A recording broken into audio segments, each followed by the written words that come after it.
tell me a little about your story. What makes you want to go to the desert, 80, 90 degree weather, and go start digging up for gold? And tell me your story.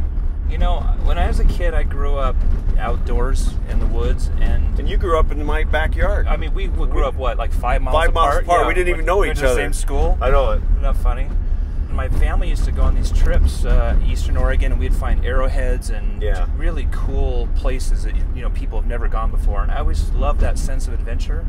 And I feel like in the modern world, we're losing that touch with discovery, right? And in my career in the last 20 years has basically kept me in offices in front of computers. And going back to when I went to school, I lived in Arizona. I hitchhiked out to Arizona. The first day I got there, I went to this store and I thought, there's just crystals all over Arizona. Yeah. I went to the store and I said, okay, where can I go dig crystals? And they were like, I have no idea what you're talking about. But then this woman was working at the store. She said, when I was a kid, we used to go down this little creek and hike up, and we found these crystals. And I'm like, I'm going to do it. So I went down there, and I'll be damned if I didn't find it.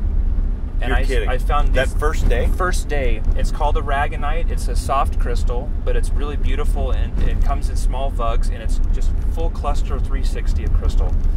And so I sat there and dug out about 2 cardboard pallets full, took them back to the same store and sold them to him for $200. No way. First day, I was hooked.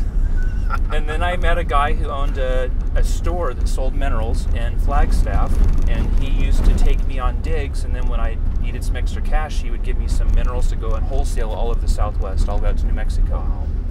Isn't that amazing how you get hooked, though? Oh, man. I love it. I love the prospecting. I personally don't like to sit and watch a plant crank out gold. I love to go into the hills. I love to go look at a piece of ground and figure out, is there gold there? And number 2, how do we get it out? Absolutely. And one of the things I want to bring to you, because you're teaching me about gold, but I want to show you about minerals and crystals and fossils, because that's a whole another market, but it's a same sense of discovery and a blast. In fact, getting through art school, I paid for all of my personal expenses with small dinosaur footprints. Dinosaur footprints? They're little. They're in beach sand. You would peel up a piece of sandstone, and it was layer after layer of beach that had solidified. And when you pull up one layer, you see these beautiful footprints and the heel print, and then the opposite, you get the positives with the claws sticking out that filled in the gap. So they're little tiny dinosaurs. Small, yeah.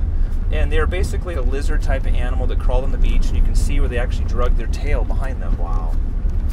And so I went on this mad search because I'd heard rumors, and it took me about 3 solid days of looking before I made the discovery, and it was literally finding a needle in the haystack. That's pretty cool. But I'll tell you, it was one of the coolest moments of my life. I love it.